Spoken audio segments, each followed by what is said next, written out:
बारिश की रात का राज। मेरा नाम दिव्या है। उम्र 29 साल।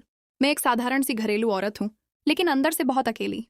मेरे पति इंजीनियर हैं। उनकी नौकरी ऐसी है कि साल में सिर्फ 10-12 दिन ही घर आ पाते हैं। बाकी समय मैं इस बड़े से पुराने घर में अकेली रहती हूँ। रातें लंबी लगती हैं। दिल में एक खालीपन रहता है जो कभी भरता ही नहीं। मेरा एकमात्र सहारा है मेरा बेटा विशाल। वह अब 21 साल का हो चुका है।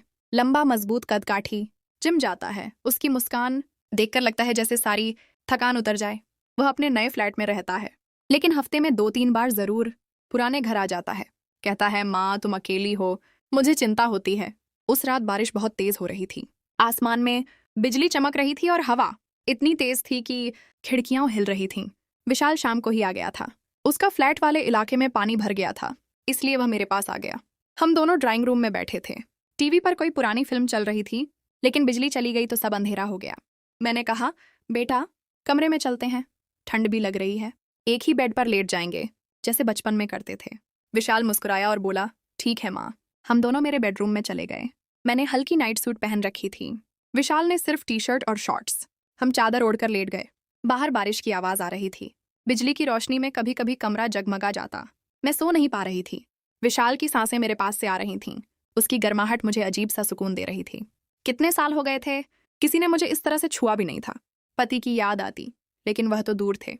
धीरे से मैंने उसकी तरफ मुड़कर देखा। उसकी आंखें बंद थीं, लेकिन उसका चेहरा इतना सुकून भरा लग रहा था।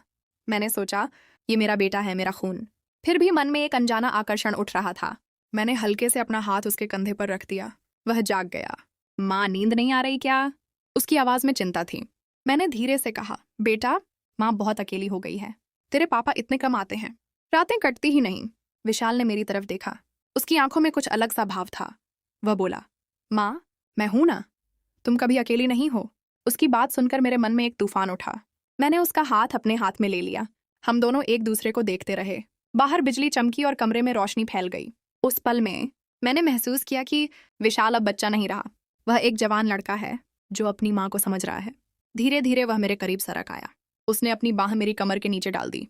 मैं उसके सीने से लग गई। उसकी धड़कनें तेज थीं, मेरी भी। हम कुछ देर ऐसे ही लेटे रहे। कोई कुछ नहीं बोल रहा था, सिर्फ बारिश की आवाज और हमारी सांसें। फिर विशाल ने धीरे से मेरे माथे पर किस किया। माँ तुम बहुत सुंदर हो। मेरे शरीर में एक करंट सा दौड़ गया। मैंने उसकी छाती पर अपना सिर रख दिया। उसके हाथ मेरी पीठ पर धीरे धीरे घूमने लगे। मैंने विरोध नहीं किया। मन में एक आवाज कह रही थी कि यह गलत है, लेकिन दिल कह रहा था कि यह सिर्फ प्यार है, माँ बेटे का गहरा प्यार। बेटा मुझे लगता है मैं कुछ गलत सोच रही हूँ, मैंने फुसफुसाकर कहा। विशाल ने मेरे बालों में हाथ फेरते हुए जवाब दिया, माँ जो दिल चाहता है वो गलत नहीं हो सकता। मैं तुम्हें कभी दुख नहीं पहुंचाऊंगा।